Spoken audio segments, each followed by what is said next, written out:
बात है उन दिनों की जब जर्मनी ने हॉलैंड पर कब्जा कर लिया था, परंतु ब्रिटेन हॉलैंड के पक्ष में था, इसलिए हॉलैंड को आजाद करवाना चाहता था और जर्मनी से युद्ध भी लड़ रहा था।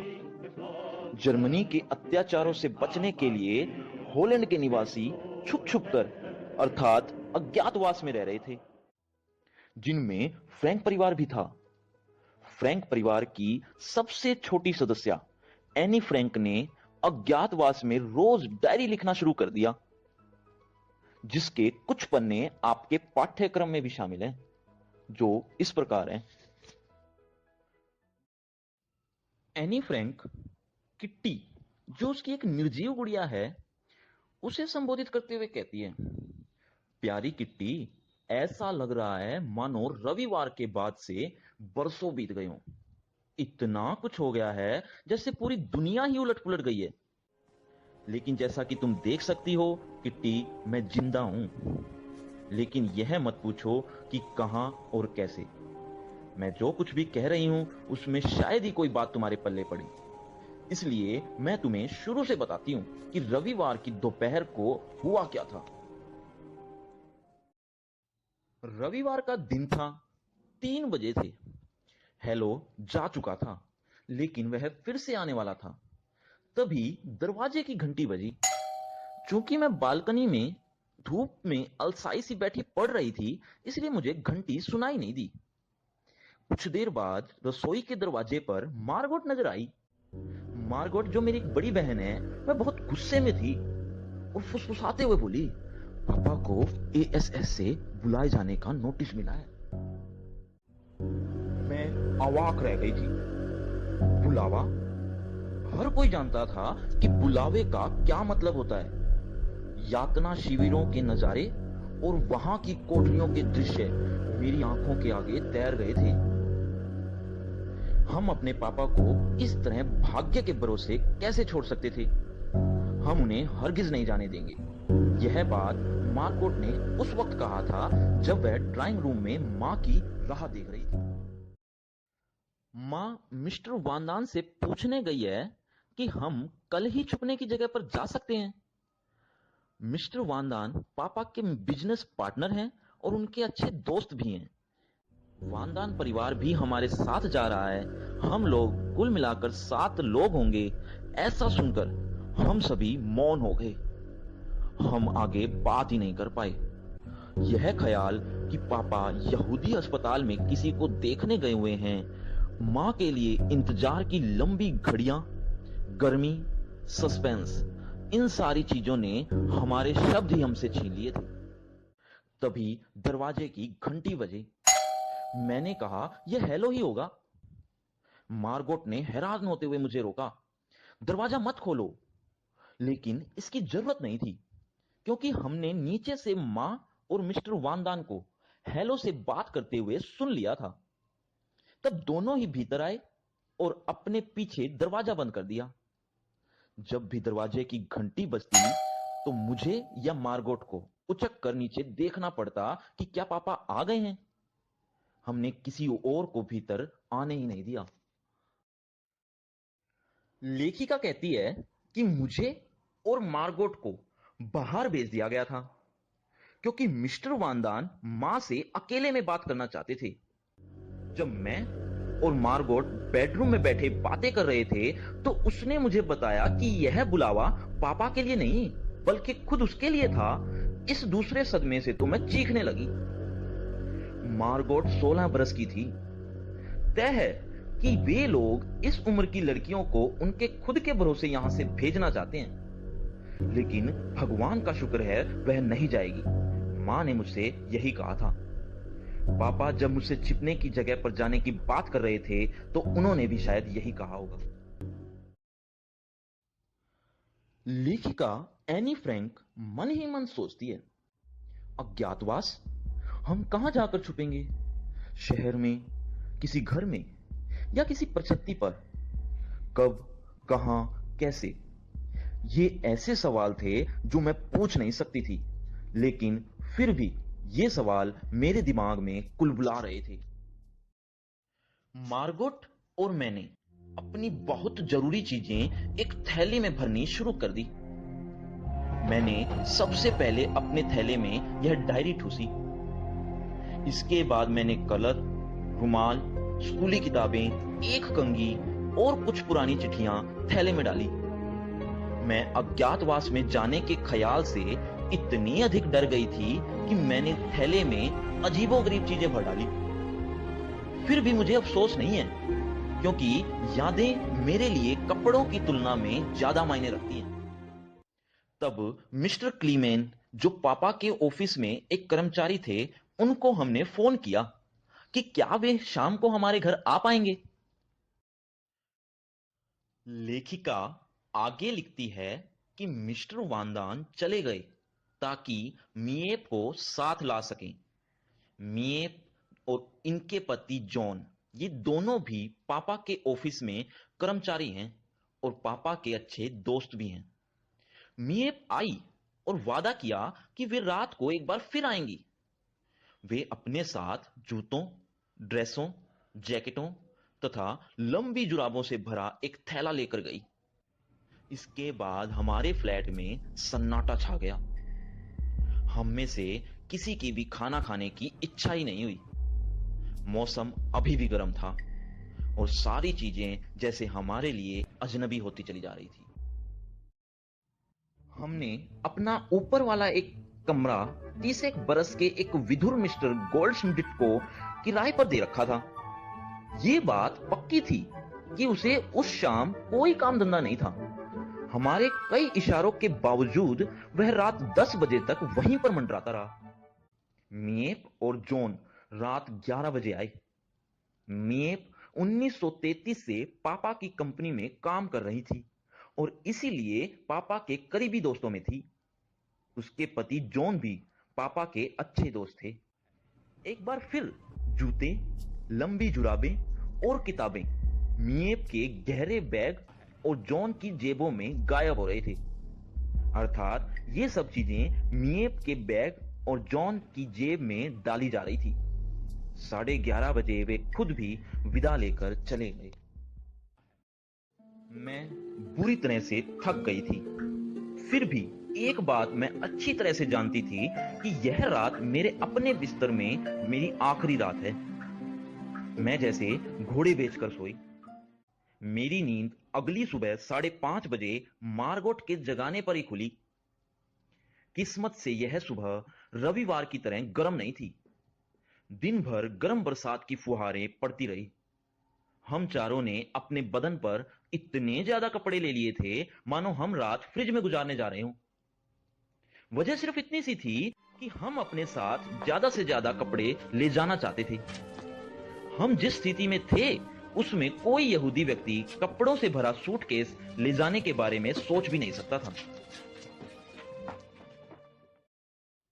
लेखिका कहती है कि मैंने 2 बनियानें, 3 पैंटें, एक ड्रेस और उसके ऊपर एक स्कर्ट, एक जैकेट, एक बरसाती, 2 जोड़ी लंबी जुराबें, भारी जूते, एक कैप, एक स्कार्फ और इन सब के अलावा और भी बहुत कुछ ओढ़ पहन रखा था। पर मेरा तो घर से निकलने से पहले ही दम घुटने लगा था। लेकिन किसी को भी परवाह नहीं थी कि मुझसे पूछे, एन कैसा लग रहा है तुम्हें? मार्गोट ने अपने थैले में स्कूल की किताबें ठूंस ली थी और वह अपनी साइकिल लेने चली गई थी। और फिर वह मिएप की निगरानी में अज्ञात जगह के लिए रवाना हो गई। कुछ भी रहा हो, मेरे लिए तो वह अनजान जगह ही थी, क्योंकि मुझे अभी भी पता नहीं था कि हम कहां जाने वाले हैं। 7:30 बजे हमने भी अपने पीछे दरवाजा बंद किया। मुर्तजे, जो कि मेरी बिल्ली थी, वही एकमात्र ऐसी जीवित प्राणी थी जिसे मुझे गुड बाय कहना था। हमने गोल्डस्मिथ अर्थात हमारे किराएदार के लिए जो नोट लिखकर छोड़ा था, उसके अनुसार बिल्ली को पड़ोसियों के यहां छोड़ा जाना था। वे ही अब उसकी देखभाल करने वाले थे। खाली बिस्तरे, मेज पर बिखरे नाश्ते का सामान, रसोई में बिल्ली के लिए सेर भर मीट, ये सारी चीजें यही दर्शाती थी कि हम बहुत ही हड़बड़ी में छोड़ छाड़ कर गए हैं। लेकिन इंप्रेशन छोड़कर जाने में हमारी कोई दिलचस्पी भी नहीं थी।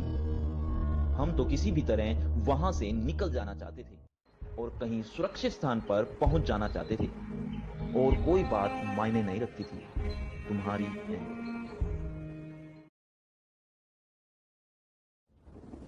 लेखिका अगले दिन लिखती है, प्यारी किट्टी, तो आखिर हम चल पड़े। मम्मी, पापा और मैं तेज बरसात में भीगते हुए आए।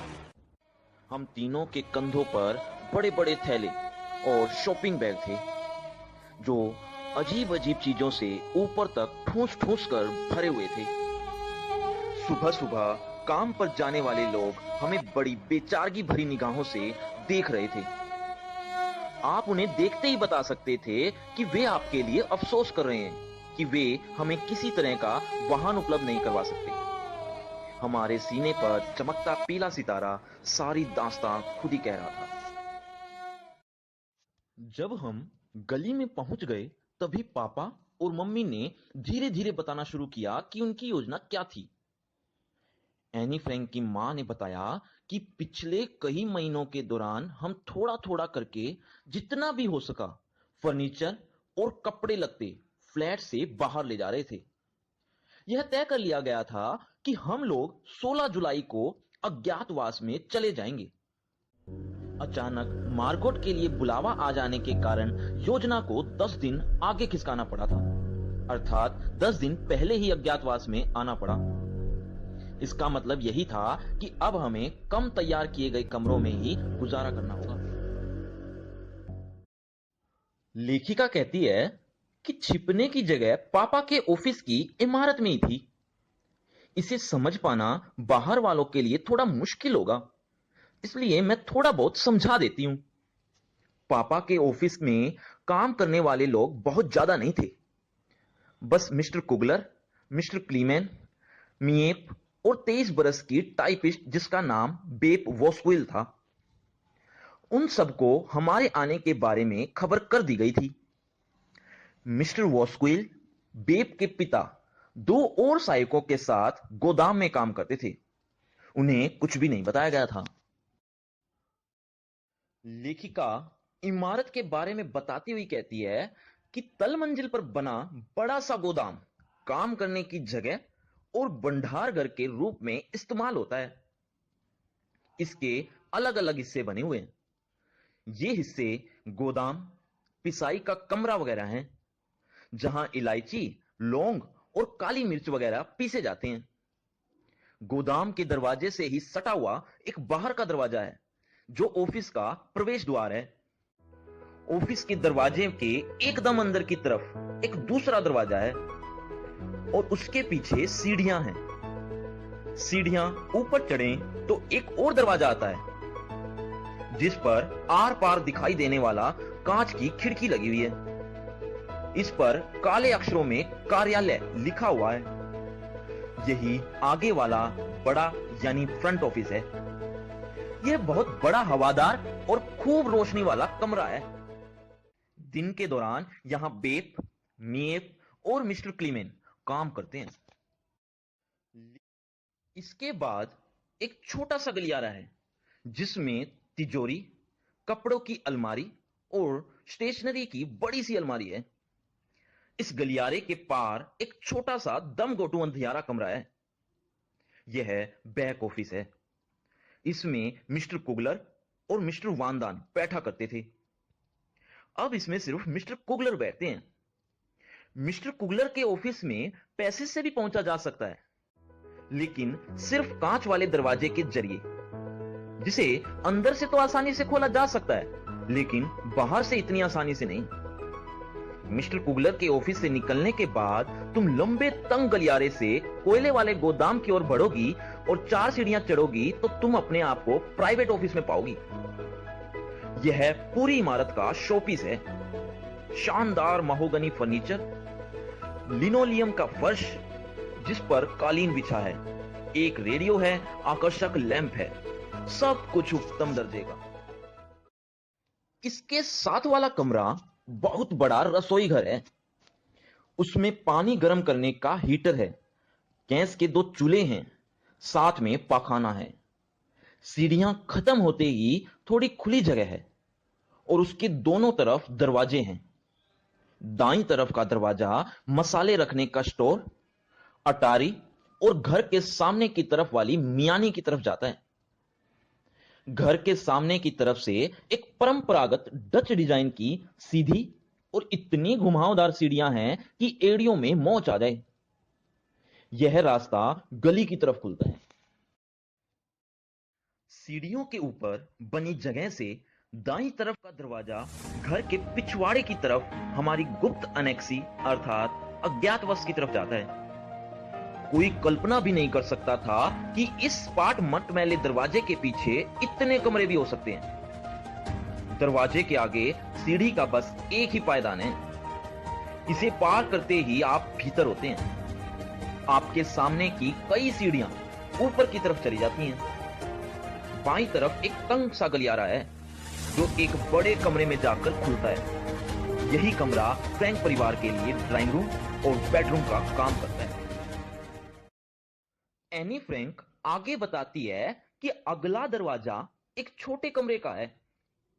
यह परिवार की दो जवान लड़कियों अर्थात मेरे और मार्गोट के बेडरूम और स्टडी रूम के काम आता है। सीढ़ियों की दाईं तरफ गुसलखाना और बिना खिड़कियों वाला एक कमरा है जिसमें एक वॉश बेसिन लगा हुआ है। किनारे की तरफ वाले दरवाजे से पखाने की तरफ और दूसरे दरवाजे से मेरे और मार्गोट के कमरे की तरफ जाया जा सकता है। यदि आप और सीढ़ियां चढ़कर बिल्कुल ऊपर तक चले जाएं तो आप नहर के किनारे बने इस पुराने मकान में ऊपर एक बहुत बड़ा खुला खुला और हवादार कमरा देखकर हैरान रह जाएंगे। इसमें एक गैस का चूल्हा है और एक सिंक है। भगवान का शुक्र है कि यह मिस्टर कुगलर की प्रयोगशाला के काम आता था। अगर ये न होते तो हमें चूल्हे और सिंक के लिए और परेशानी उठानी पड़ती। यह मिस्टर और मिसेस वानदान का बेडरूम और रसोई घर होगा। इसे कॉमन कमरे, डाइनिंग रूम और हम सबके लिए स्टडी के लिए भी इस्तेमाल किया जा सकेगा।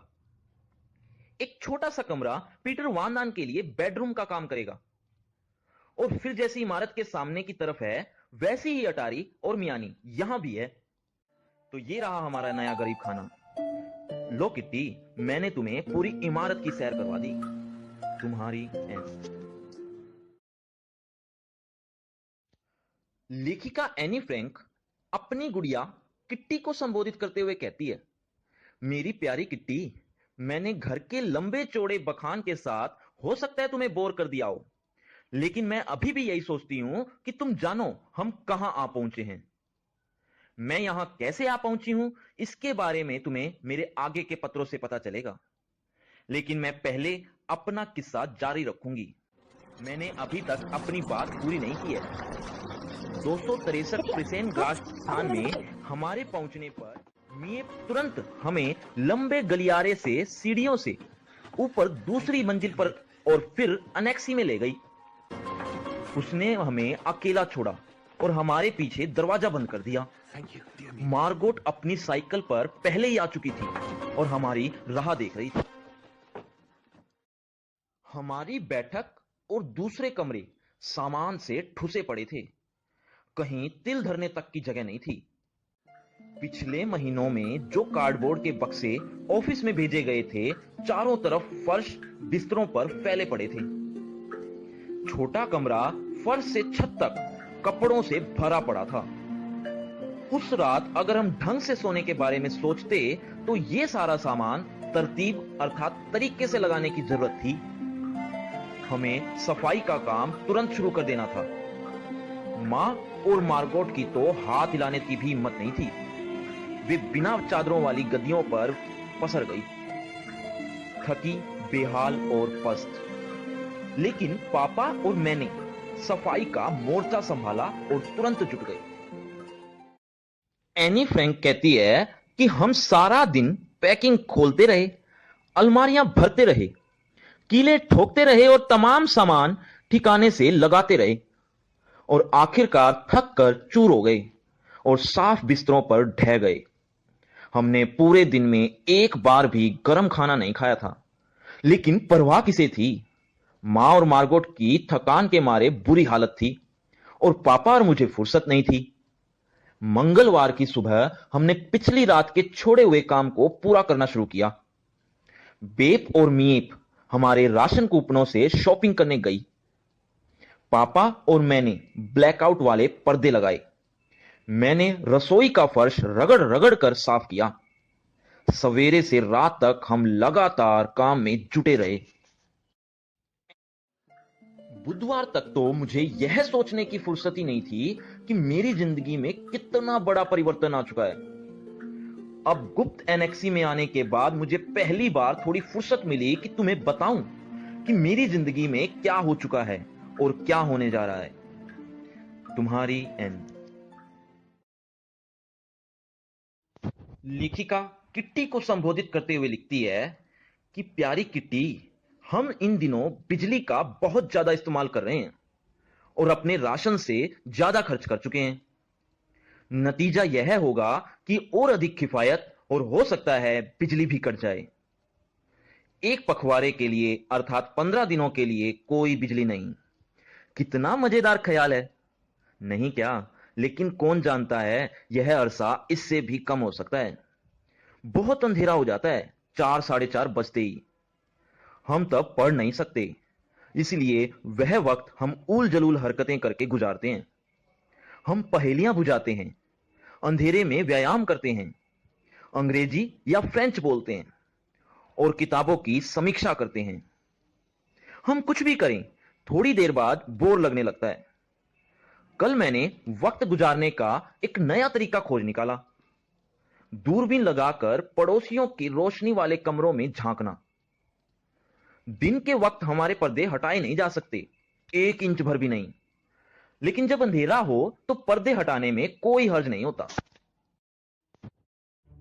मुझे पता नहीं था कि हमारे पड़ोस में इतने दिलचस्प लोग रहते हैं। खैर, हमारे पड़ोसी हैं। मैंने जो पड़ोसी देखे उनमें से एक परिवार डिनर कर रहा था, एक परिवार वीडियो बना रहा था, तो सामने वाले घर में एक दंत चिकित्सक एक डरी हुई बुढ़िया से जूझ रहा था।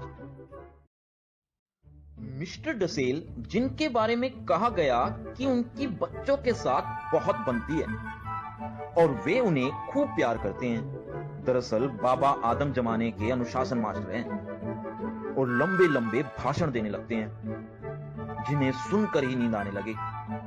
क्योंकि मुझ अकेली को ही यह सुख मिला हुआ है कि मैं उनके साथ, महाराज डसेल के साथ, यह लंबोतरा संकरा कमरा शेयर करती हूं।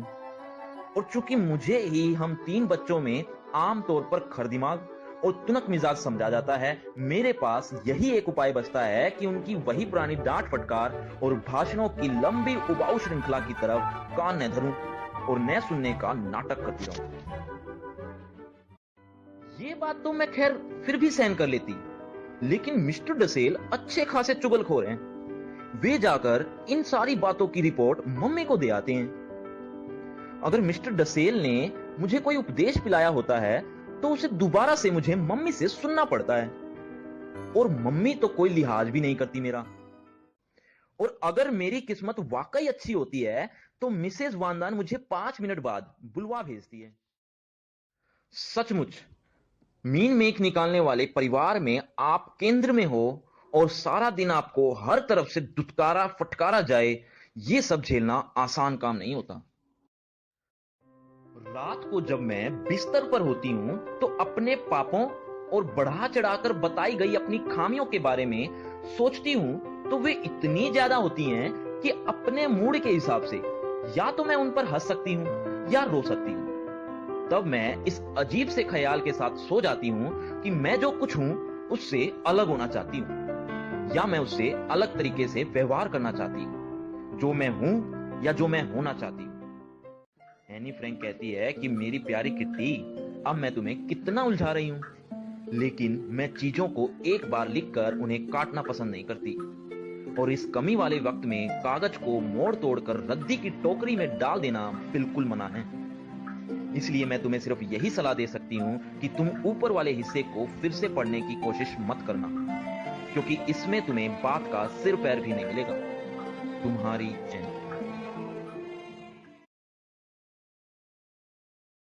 मेरी प्यारी किट्टी, अभी 1 घंटा भी नहीं बीता था कि हमारी खुशी निराशा में बदल गई। टर्की अभी युद्ध में शामिल नहीं हुआ है। हुआ यह था कि एक केंद्रीय मंत्री ने यह कहा था कि टर्की जल्दी ही तटस्थता छोड़ देगा। डैम चौक पर अखबार बेचने वाला चिल्ला रहा था, टर्की इंग्लैंड के पक्ष में, टर्की इंग्लैंड के पक्ष में। अखबार उसके हाथ से झपटे जा रहे थे और इस तरह से हमने वह उत्साहवर्धक अफवाह सुनी थी। 1000 गिल्डर के नोट अवैध मुद्रा घोषित किए जा रहे हैं। यह ब्लैक मार्केट का धंधा करने वालों और उन जैसे लोगों के लिए बहुत बड़ा झटका होगा, लेकिन उससे बड़ा संकट उन लोगों का है जो या तो भूमिगत हैं या जो अपने धन का हिसाब किताब नहीं दे सकते, जैसे कि हम। 1000 गिल्डर का नोट बदलवाने के लिए आप इस स्थिति में हो कि यह नोट आपके पास आया कैसे, और उसका सबूत भी देना होगा। इन्हें कर अदा करने के लिए उपयोग में लाया जा सकता है, लेकिन अगले हफ्ते तक ही। 500 गिल्डर के नोट भी तभी बेकार हो जाएंगे।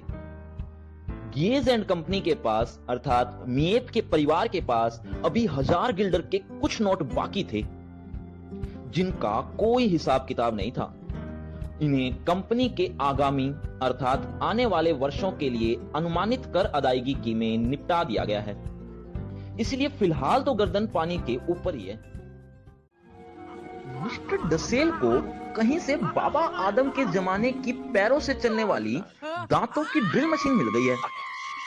इसका मतलब संभवतः जल्दी ही मेरे दांतों का पूरा चेकअप हो जाएगा। जब घर के कायदे कानून मानने की बात आती है तो मिस्टर डसेल भयंकर रूप से आलस दिखाते हैं। न केवल वे चार्लोट को पत्र भेज रहे हैं, और भी कई दूसरे लोगों के साथ भी चिट्ठी पत्री बनाए हुए हैं। मार्गोट, जो कि उनकी डच अध्यापिका हैं, उनके ये सब पत्र ठीक करती हैं। पापा ने उन्हें मना किया कि ये सब कारोबार बंद कर दे। तब मार्गोट ने उनके पत्र ठीक करने बंद कर दिए, लेकिन मुझे लगता है कि वे अपने चिट्ठी पत्री फिर से शुरू कर देंगे। जब जनाब हिटलर घायल सैनिकों से बातचीत कर रहे हैं, हमने उन्हें रेडियो पर सुना। सचमुच यह सब कुछ करुणाजनक था। सवालों जवाबों का सिलसिला इस तरह से चल रहा था।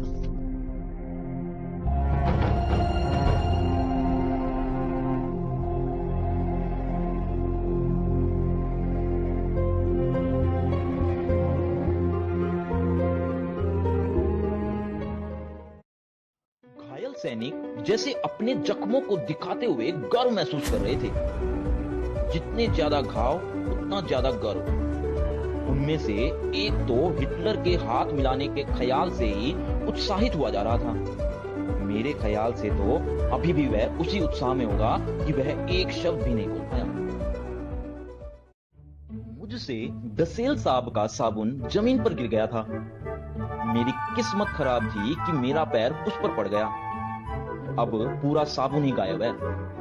मैंने पापा से कहा कि मिस्टर डसेल को इसकी भरपाई कर दे।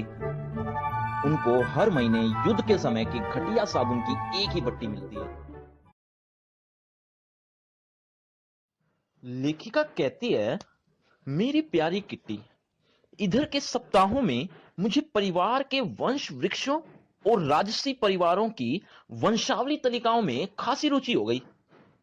मैं इस नतीजे पर पहुंची हूं कि एक बार तुम खोजना शुरू कर दो तो तुम्हें अतीत में गहरे और गहरे उतरना पड़ेगा। इस खोज में तुम्हारे हाथ और भी रोचक जानकारियां लगेंगी। हालांकि जब मेरे स्कूल के काम की बात आती है तो मैं बहुत मेहनत करती हूं और रेडियो पर बीबीसी की होम सर्विस को समझ सकती हूं। इसके बावजूद मैं अपने ज्यादातर रविवार अपने प्रिय फिल्मी कलाकारों की तस्वीरें अलग करने और देखने में गुजारती हूं। यह संग्रह अच्छा खासा हो चुका है। मिस्टर कुगलर मुझ पर हर सोमवार कुछ ज्यादा ही मेहरबान होते हैं और मेरे लिए सिनेमा एंड थिएटर पत्रिका की कॉपी लेते आते हैं। इस घर परिवार के ऐसे लोग भी जो जरा भी दुनियादार नहीं है, इसे पैसों की बर्बादी मानते हैं, लेकिन इस बात पर हैरान भी होते हैं कि कैसे मैं 1 साल के बाद भी किसी फिल्म के सभी कलाकारों के नाम ऊपर से नीचे तक सही सही बता सकती हूं। बेप जो अक्सर छुट्टी के दिन अर्थात रविवार के दिन फिल्म देखने जाती है, शनिवार को ही मुझे बता देती है कि वे कौन सी फिल्म देखने जा रहे हैं। फिर तो मैं फिल्म के मुख्य नायकों और नायिकाओं के नाम तथा समीक्षाएं फर्राटे से बोलना शुरू कर देती हूं।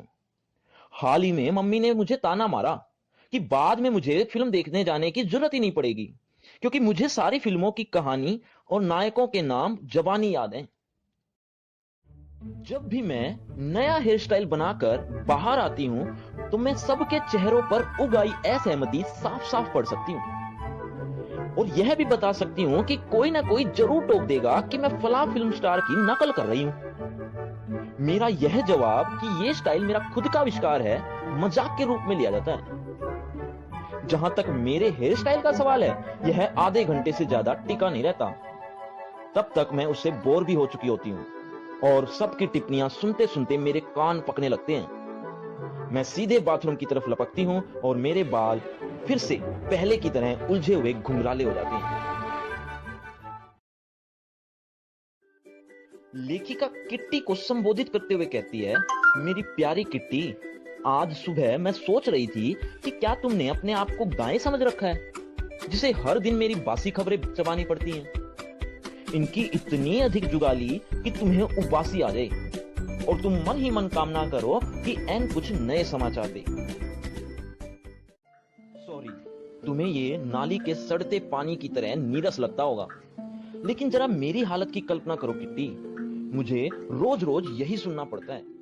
अगर खाने के वक्त बातचीत राजनीति या अच्छे खाने के बारे में नहीं हो रही, तो मम्मी या मिसेस वांदान अपने बचपन की उन कहानियों को लेकर बैठ जाती हैं जो हम 1000 बार सुन चुके हैं, या फिर डसेल शुरू हो जाते हैं। खूबसूरत रेस के घोड़े, उनकी चार्लोट का महंगा वार्डरोब, लीक करती नावें, 4 वर्ष की उम्र में तैर सकने वाले बच्चे, दर्द करती मांसपेशियां और डरे हुए मरीज। ये सब किस्से मुझे बार बार सुनने पड़ते हैं। इन सारी बातों का निचोड़ ये है, जब भी हम 8 में से कोई एक अपना मुंह खोलता है, बाकी 7 उसके लिए कहानी पूरी कर सकते हैं। किसी भी चुटकुले को सुनने से पहले ही हमें उसकी पंच लाइन पता होती है। नतीजा यह होता है कि चुटकुला सुनाने वाले को ही अकेले हंसना पड़ता है।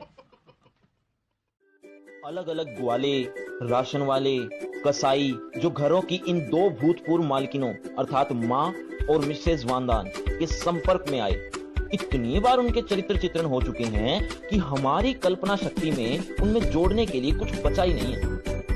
एनएक्सी की यह हालत है कि यहां नया या ताजा सुनाने को कुछ बचा ही नहीं। लोगों को नमक मिर्च लगाकर वह सब कुछ दोहराने की आदत नहीं होती जो मिस्टर क्लीमेन, जॉन मिएप पहले ही बता चुके होते हैं। कई बार मैं मेज के नीचे अपने आप को खुद चिकोटी काट कर रोके रहती हूं कि कहीं किसी को टोक न दूं। छोटे बच्चे, खासकर एन यानी मैं, कभी भी किसी बड़े को टोकने या सही लाइन पर लाने की हिमाकत न करें, भले ही उसकी गाड़ी पटरी से उतरी जा रही हो या उनकी कल्पना शक्ति का दिवाला पिट चुका हो। जॉन और मिस्टर क्लीमेन को अज्ञातवास में छुपे या भूमिगत हो गए लोगों के बारे में बातें करना अच्छा लगता है। वे जानते हैं कि हम अपने जैसी हालत में जी रहे लोगों की बातें जानने के इच्छुक हैं। हमें उन सब की तकलीफों से हमदर्दी है जो गिरफ्तार हो गए हैं, और उन लोगों की खुशी में हमारी खुशी है जो कैद से आजाद कर दिए गए हैं। भूमिगत होना और अज्ञातवास में चले जाना तो अब आम बात हो गई है। हाँ, कई जर्मनी के विरोधी दल भी हैं, जैसे फ्री नीदरलैंड्स, जो नकली पहचान पत्र बनाते हैं, अज्ञातवास में छुपे लोगों को आर्थिक सहायता देते हैं, युवा ईसाइयों के लिए काम तलाशते हैं। कितनी हैरानी की बात है कि ये लोग अपनी जान जोखिम में डालकर दूसरों की मदद करने के लिए कितना काम कर रहे हैं। इसका सबसे बढ़िया उदाहरण हमारी मदद करने वालों का है, जो हमारी आज तक मदद करते आए हैं, और उम्मीद तो यही है कि वे हमें सुरक्षित किनारे तक ले जाएंगे। इसका कारण यह है कि अगर वे ऐसा नहीं करते तो उनकी किस्मत भी हमारे जैसी हो जाएगी, अर्थात वे भी गुलाम बना दिए जाएंगे। उन्होंने कभी नहीं कहा कि हम उनके लिए मुसीबत हैं। वे रोजाना ऊपर आते हैं, पुरुषों से कारोबार और राजनीति की बात करते हैं, महिलाओं से खाने और युद्ध के समय की मुश्किलों की बात करते हैं, बच्चों से किताबों और अखबारों की बात करते हैं। वे हमेशा खुश दिल दिखने की कोशिश करते हैं, जन्मदिन और दूसरे मौकों पर फूल और उपहार लाते हैं, हमेशा हर संभव मदद करते हैं। हमें ये बात कभी भी नहीं भूलनी चाहिए। ऐसे में जब दूसरे लोग जर्मनों के खिलाफ युद्ध में बहादुरी दिखा रहे हैं, हमारे मददगार रोजाना अपनी बेहतरीन भावनाओं और प्यार से हमारा दिल जीत रहे हैं। अजीब अजीब कहानियां चल रही हैं, उनमें काफी सच भी हैं। अभी मिस्टर क्लीमेन गेल्डरलैंड में भूमिगत हो चुके आदमियों और पुलिस वालों के बीच हुए फुटबॉल मैच का जिक्र कर रहे थे। हिल्वरसम में नए राशन कार्ड जारी किए गए, ऐसे लोगों के लिए जो अज्ञातवास में रह रहे हैं, ताकि राशन खरीदने की सुविधा हो सके। अगर राशन कार्ड न हो तो एक कार्ड के 60 गिल्डर देने पड़ते हैं। जिले में अज्ञातवास में रह रहे सभी लोगों से रजिस्ट्रार ने आग्रह किया कि वे फला दिन एक अलग मेज पर आकर अपने कार्ड ले जाएं। इस सब के साथ यह भी ख्याल रखना पड़ता है कि इस तरह की चालाकियों की जर्मनों को हवा न लगे। लेखिका एनी फ्रैंक अपनी गुड़िया किट्टी को संबोधित करते हुए कहती है, मेरी प्यारी किट्टी, कैबिनेट के मंत्री मिस्टर बोल्केस्टीन ने लंदन से डच प्रसारण में कहा कि युद्ध का वर्णन करने वाली डायरियों और पत्रों का संग्रह किया जाएगा। और फिर तो हर कोई मेरी डायरी पर झपट पड़ा। सोचो ये कितना दिलचस्प होगा जब मैं इस गुप्त एनेक्सी के बारे में छपवाऊंगी। उसका शीर्षक ही ऐसा होगा कि लोग इसे एक जासूसी कहानी समझेंगे। लेखिका आगे लिखती है कि मैं सही बता रही हूं, युद्ध के 10 साल बाद लोग इससे कितना चकित होंगे कि जब उन्हें पता चलेगा कि हम लोग कैसे रहते थे, हम क्या खाते थे और यहूदियों के रूप में अज्ञातवास में हम क्या क्या बातें करते थे। हालांकि मैं तुम्हें इस जीवन के बारे में काफी कुछ बता चुकी हूं, फिर भी तुम अभी भी थोड़ा सा ही जान पाई हो। हवाई हमले के दौरान औरतें कैसे डर जाती हैं। अब देखो ना, पिछले रविवार जब 350 ब्रिटिश वायुयानों ने इजमुइडेन पर 550 टन गोला बारूद बरसाया तो हमारे घर ऐसे कांप रहे थे जैसे हवा में घास की पत्तियां। हमारे इन घरों में कैसी महामारियां फैली हुई हैं, तुम्हें इस सब की कुछ खबर नहीं है। सब कुछ तुम्हें बताने में पूरा दिन लग जाएगा। लोगों को सब्जियों और सभी प्रकार के सामानों के लिए लाइनों में खड़े होना पड़ता है। डॉक्टर अपने मरीजों को देख भी नहीं पाते क्योंकि उन्होंने पीठ मोड़ी नहीं कि उनकी कारें और मोटरसाइकिलें चुरा ली जाती हैं। चोरी चकारी इतनी बढ़ गई है कि डच लोगों में अंगूठी पहनने का रिवाज तक नहीं रह गया है।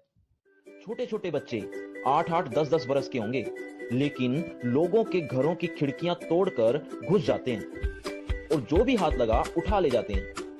लोग 5 मिनट के लिए भी अपना घर छोड़ने की हिम्मत भी नहीं कर सकते क्योंकि लौटने पर उन्हें घर में झाड़ू फिर मिलेगी, अर्थात सब चोरी हो जाएगा। चोरी गए टाइपराइटरों, ईरानी कालीनों, बिजली से चलने वाली घड़ियों, कपड़ों आदि को लौटाने के लिए अखबारों में इनाम के विज्ञापन आए दिन पढ़ने को मिलते हैं। गली गली नुक्कड़ों पर लगी बिजली से चलने वाली घड़ियां लोग उतार ले गए और सार्वजनिक टेलीफोन का पुर्जा पुर्जा गायब हो चुका है। डचों की नैतिकता अच्छी नहीं है, सब भूखे हैं। नकली कॉफी को छोड़ दो तो एक हफ्ते का राशन 2 दिन भी नहीं चल पाता। अभी और क्या देखना बाकी है।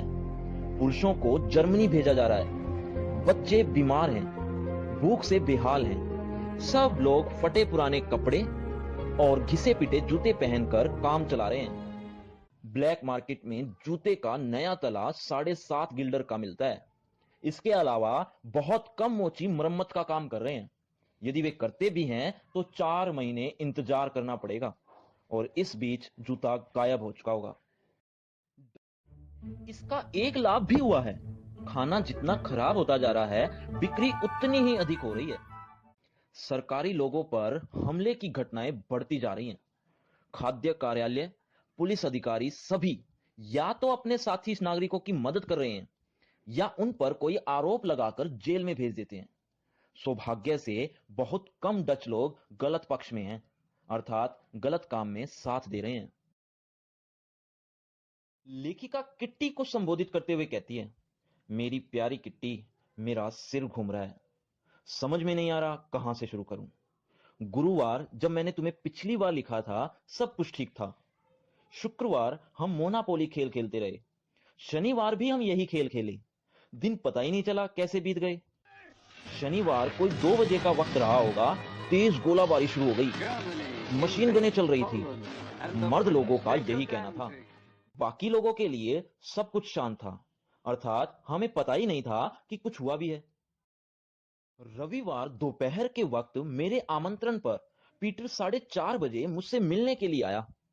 5:15 बजे हम ऊपर सामने वाली अटारी पर चले गए। वहां हम 6 बजे तक रहे। 6 बजे से 7:15 बजे तक रेडियो पर बहुत ही खूबसूरत संगीत बज रहा था। मुझे रात्रि राग बहुत ही अच्छे लगे। मैं रसोई में संगीत सुन ही नहीं पाती, क्योंकि दिव्य संगीत मेरी आत्मा की गहराइयों में उतरता चला जाता है। रविवार के दिन पीटर स्नान नहीं कर पाया था, क्योंकि नहाने का टब नीचे ऑफिस में गंदे कपड़ों से भरा हुआ था। हम दोनों ऊपर अटारी पर एक साथ गए। हम दोनों आराम से बैठ सकें, इसलिए मुझे जो भी कुशन सामने नजर आया मैं ऊपर लेती गई। हम एक पेटी पर बैठ गए। अब हुआ यह है कि एक तो वह पेटी बहुत छोटी थी और दूसरा कुशन भी बहुत छोटा ही था। हम दोनों एक दूसरे से बहुत सट कर बैठ गए। सहारा लेने के लिए हमारे पीछे 2 और पेटियां भी थी। मोशी अर्थात बिल्ली हमें कंपनी देने के लिए हमारे साथ ही थी। अचानक 8:45 बजे मिस्टर वांदान ने सीटी बजाई और पूछा कि कहीं हम मिस्टर डसेल का कुशन तो नहीं उठा लाए हैं। हम कूदे और कुशन लेकर सीधे नीचे आ गए। बिल्ली और मिस्टर वांदान हमारे साथ थे।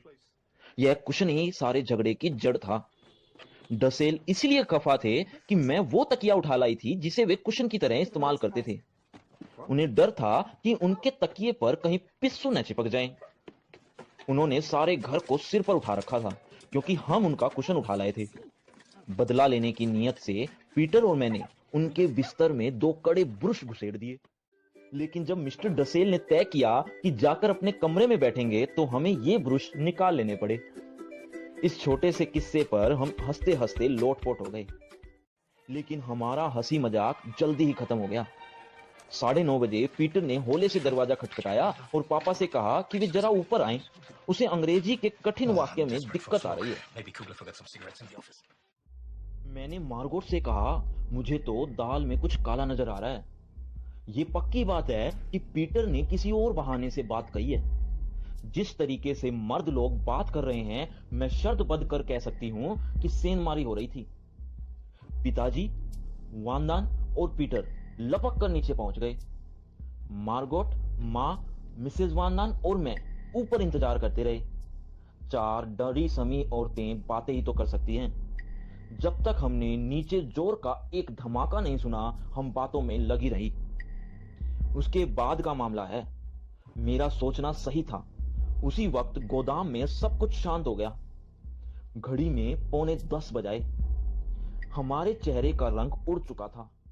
इसके बावजूद कि हम डरे हुए थे, हम शांत बने रहे। आदमी लोग कहां थे? ये धमाके की आवाज कैसी थी? क्या वे लोग सेंधमारों के साथ लड़ रहे थे? हम डर के मारे सोच भी नहीं पा रहे थे। हम सिर्फ इंतजार ही कर सकते थे। 10 बजे सीढ़ियों पर कदमों की आवाज आई। पापा का चेहरा पीला पड़ चुका था। वे नर्वस थे। पहले वे भीतर आए। उनके पीछे मिस्टर वांदान आए और कहा, बत्तियां बंद कर दो। दबे पांव ऊपर वाली मंजिल पर चले जाओ। पुलिस के आने की आशंका है। अब डरने का वक्त भी नहीं बचा था। बत्तियां बुझा दी गई थी। मैंने फटाफट एक जैकेट उठाई और हम ऊपर जाकर बैठ गए। हमें कुछ भी बताने वाला कोई भी नहीं था। मर्द लोग वापस नीचे जा चुके थे। वे चारों 10:10 तक वापस ही नहीं आए। हम 2 लोग पीटर की खुली खिड़की में से निगाह रखे हुए थे। सीढ़ियों के बीच वाले दरवाजे पर ताला जड़ दिया गया था। बुक केस बंद कर दिया गया था। हमने रात को जलाई जाने वाली बत्ती पर एक स्वेटर डाल दिया।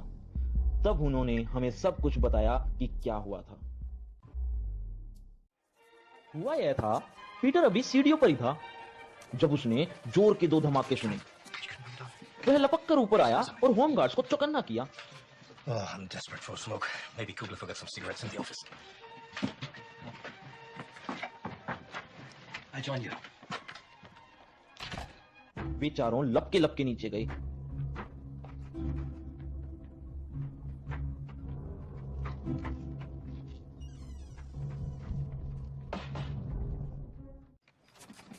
जब वे गोदाम में पहुंचे तो सेनमार अपने धंधे में लगे हुए थे। बिना सोचे समझे मिस्टर वांदान चिल्लाए, पुलिस पुलिस। बाहर भागने की आवाजें आई। सेनमार भाग चुके थे। पट्टे को दोबारा उसकी जगह पर लगाया गया ताकि पुलिस को इस गैप का पता नहीं चले। लेकिन अभी एक पल भी नहीं बीता था कि पट्टा फिर वापस उसे नीचे गिरा दिया गया। पुरुष लोग सेनमारों की बदतमीजी पर हैरान थे। मिस्टर वांदा ने दरवाजे पर कुल्हाड़ी का एक जोरदार प्रहार किया। उसके बाद सब कुछ शांत हो गया। लेकिन एक बार फिर पट्टे को उसकी जगह पर लगाया गया और एक बार फिर उनका यह प्रयास निष्फल कर दिया गया। बाहर की तरफ से एक आदमी और एक औरत टॉर्च की रोशनी फेंकते दिखाई दिए। उन आदमियों में से एक गुनगुनाया, क्या मुसीबत है? चारों लपक कर ऊपर आए। डसेल और मिस्टर वांदा ने डसेल साहब की किताबें उठाई। पीटर ने दरवाजा खोला, रसोई तथा प्राइवेट ऑफिस की खिड़कियां खोली, फोन को नीचे फर्श पर पटका और आखिरकार चारों बुककेस के पीछे पहुंचने में सफल हो ही गए। लेखिका किट्टी को संबोधित करते हुए कहती है, मेरी प्यारी किट्टी, मेरा एक और जन्मदिन गुजर गया। इस हिसाब से मैं 15 बरस की हो गई हूं। मुझे काफी सारे उपहार मिले हैं।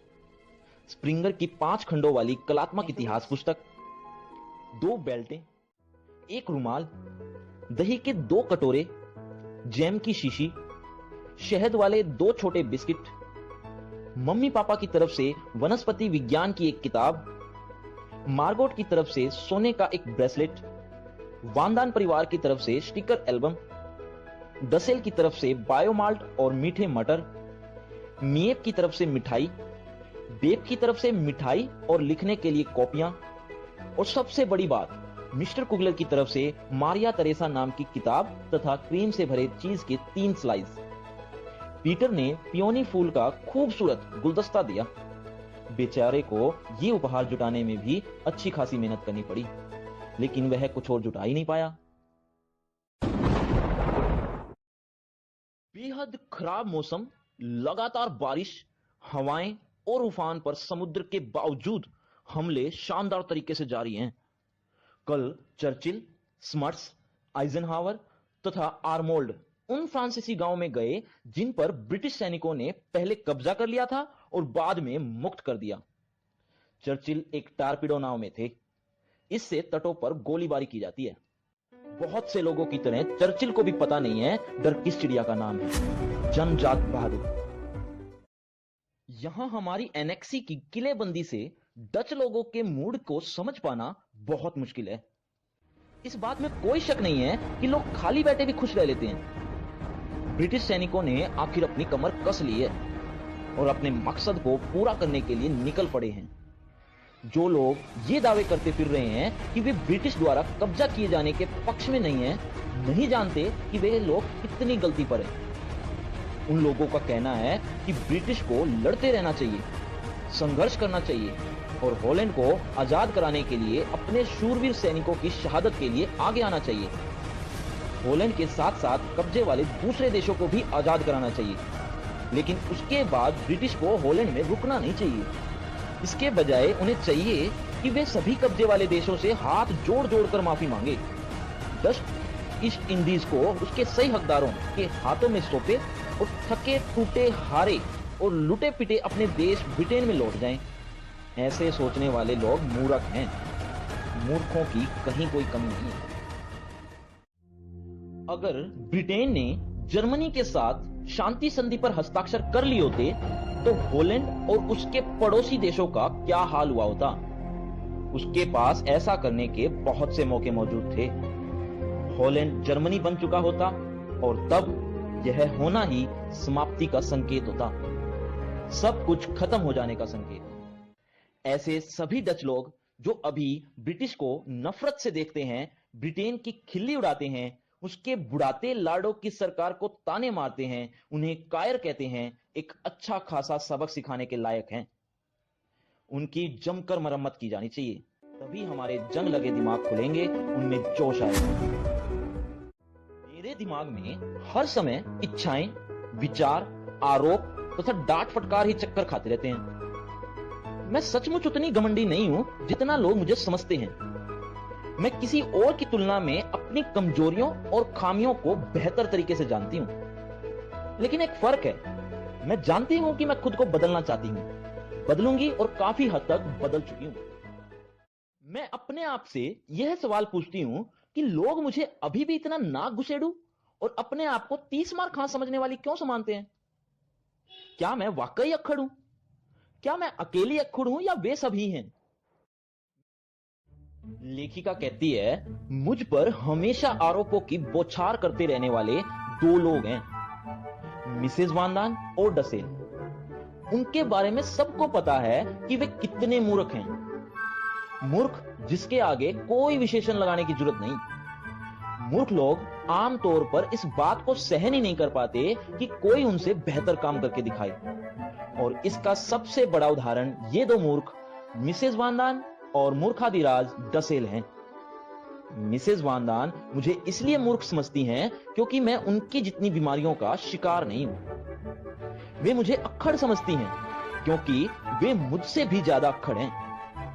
वे समझती हैं कि मेरे कपड़े छोटे पड़ गए हैं क्योंकि उनके कपड़े और भी ज्यादा छोटे पड़ गए हैं। और वे समझती हैं कि मैं अपने आप को कुछ ज्यादा ही 30 मार खां समझती हूं क्योंकि वे उन विषयों पर मुझसे भी 2 गुना ज्यादा बोलती हैं जिनके बारे में वे खाक भी नहीं जानती। यह बात डसेल पर भी फिट होती है। लेकिन मेरी प्रिय कहावत है, जहां आग होगी धुआं भी वहीं होगा। और मुझे यह मानने में रत्ती भर भी संकोच नहीं कि मैं ये सब कुछ जानती हूं। मेरे व्यक्तित्व के साथ सबसे मुश्किल बात यह है कि मैं किसी भी और व्यक्ति की तुलना में अपने आप को सबसे धिक्कारती हूं। यदि मां अपनी सलाहें देना शुरू करती है तो उनके उपदेशों की पोटली इतनी भारी हो जाती है कि डर लगने लगता है कैसे होगी इससे मुक्ति। मुझे कोई नहीं समझता। यह वाक्य मेरा हिस्सा है। बेशक लगे कि ऐसा नहीं होगा, फिर भी इसमें सच का अंश है। कई बार तो मैं अपने आप को धिक्कारती हुई इतने गहरे उतर जाती हूं कि सांत्वना के 2 बोल सुनने के लिए तरस जाती हूं कि कोई आए और मुझसे इससे उभारे। काश कोई तो होता जो मेरी भावनाओं को गंभीरता से समझ पाता। अफसोस ऐसा व्यक्ति मुझे अब तक नहीं मिला है, इसीलिए तलाश जारी रही। लेखिका किट्टी को कहती है, मुझे पता है तुम पीटर के बारे में सोचकर हैरान हो रही हो। नहीं क्या किट्टी, पीटर अच्छा लड़का है, लेकिन उसने मुझे कई तरह से निराश किया है। धर्म के प्रति उसकी नफरत, खाने के बारे में उसका बातें करना और इस तरह की और कई बातें मैं बिल्कुल भी पसंद नहीं करती। इसके बावजूद मुझे पक्का यकीन है कि हमने जो वायदा किया है कि कभी झगड़ेंगे नहीं, हम उस पर हमेशा टिके रहेंगे। पीटर शांतप्रिय, सहनशील और बेहद सहज आत्मीय व्यक्ति है। वह मुझे कई ऐसी बातें भी कह लेने देता है जिन्हें कहने की वह अपनी मम्मी को भी इजाजत नहीं देता। वह दृढ़ निश्चयी होकर इस मुहिम पर जुटा हुआ है कि वह अपने पर लगे हुए सभी इल्जामों से अपने आप को पाक साफ करे और अपने काम काज में सलीका लाए। इसके बावजूद वह अपने भीतरी स्व को मुझसे छुपाता है और मुझे कभी भी इस बात की अनुमति नहीं देता कि मैं उसमें झांकूं। निश्चय ही पीटर मेरी तुलना में ज्यादा चिड़चिड़ा है, लेकिन मैं अनुभव से जानती हूं, हालांकि मुझ पर लगातार यह आरोप लगाया जाता है कि जो कुछ भी जानना चाहिए वह मैं थ्योरी में जानती हूं, व्यवहार में नहीं। कई बार ऐसे चिड़चिड़े लोग भी जिनसे संवाद कर पाना बहुत मुश्किल होता है, जैसे कि पीटर, अपनी बात किसी से कह पाने की उत्कट चाह लिए होते हैं। पीटर और मैंने दोनों ने अपने चिंतनशील बरस एनेक्सी में ही बिताए हैं। हम अक्सर भविष्य, वर्तमान और अतीत की बातें करते हैं, लेकिन जैसा कि मैं तुम्हें बता चुकी हूं, मैं असली चीज की कमी महसूस करती हूं और वह है प्रकृति। और जानती हूं कि वह मौजूद है जिसे मैं देख नहीं पाती। क्या इसका कारण यह है कि मैं अरसे से बाहर नहीं निकली हूं और प्रकृति के लिए पागल हुए जा रही हूं? मैं उस वक्त को याद करती हूं जब नीला आसमान, पक्षियों की चहचहाने की आवाज, चांदनी और खिलती कलियां, इन चीजों ने मुझे कभी भी अपने जादू से बांधा न होता। मेरे यहां आने के बाद चीजें बदल गई हैं। उदाहरण के लिए छुट्टियों के दौरान की बात है, बेहद गर्मी थी। मैं रात के 11:30 बजे तक जबरदस्ती आंखें खोले बैठी रही ताकि मैं अपने अकेले के बूते पर अच्छी तरह चांद को देख सकूं। उस रात मैं ऊपर वाली मंजिल पर थी, खिड़की खुली हुई थी। जब तक खिड़की बंद करने का वक्त नहीं हो गया, मैं वहीं बैठी रही। यह गहरी सांवली बरसात की रात थी। तेज हवाएं चल रही थी, बादलों के बीच लुका छिपी चल रही थी। इस सारे नजारे ने मुझे मंत्रमुग्ध कर दिया था।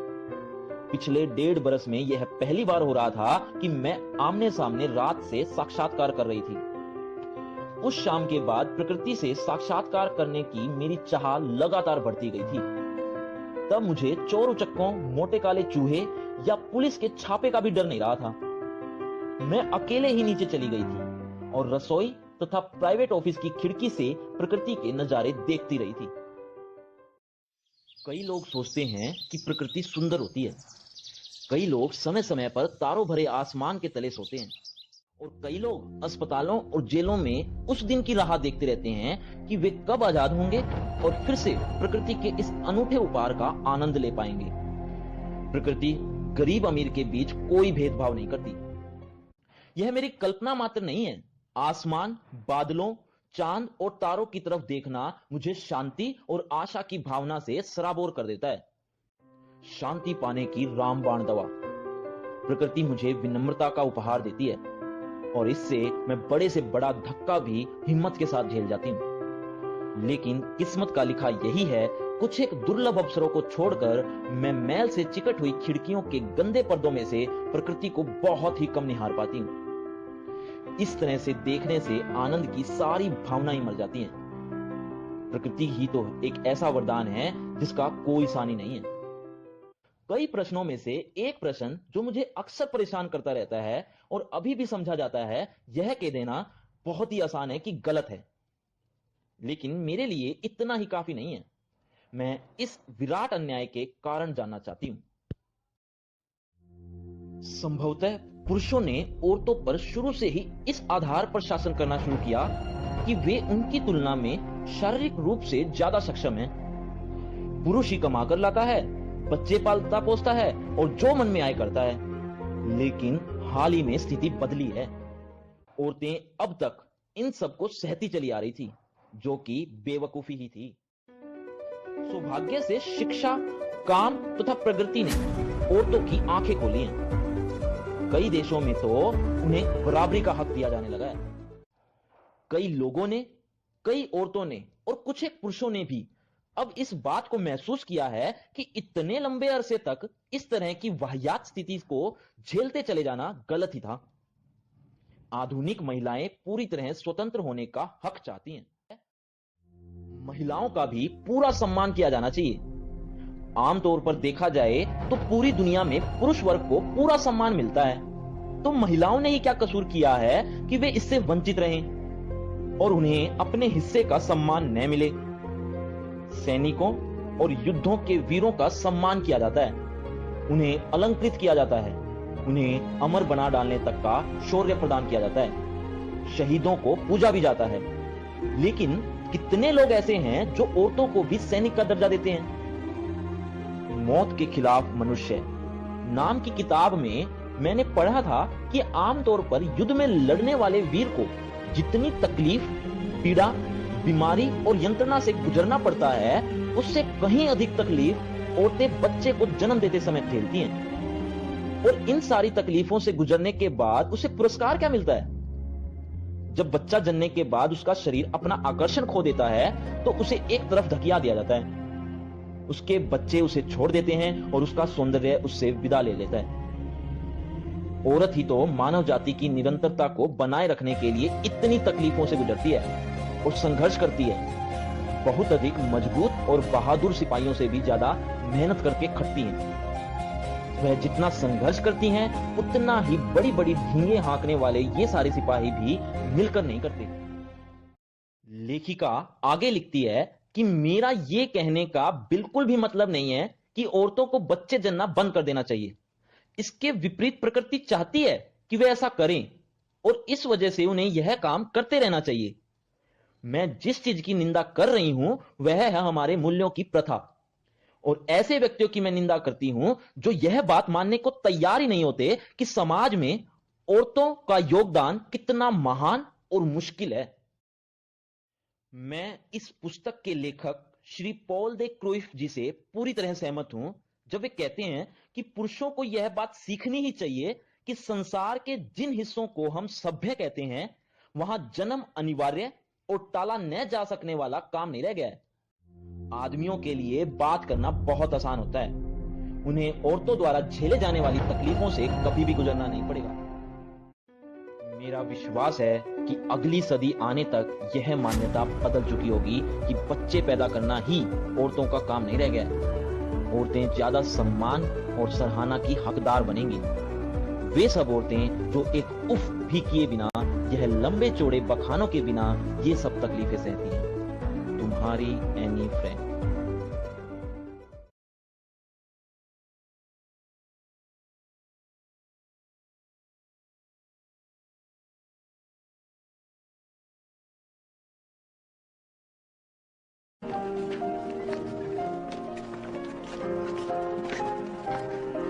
Up. Peter. Let's go. Come on. Come on, let's go.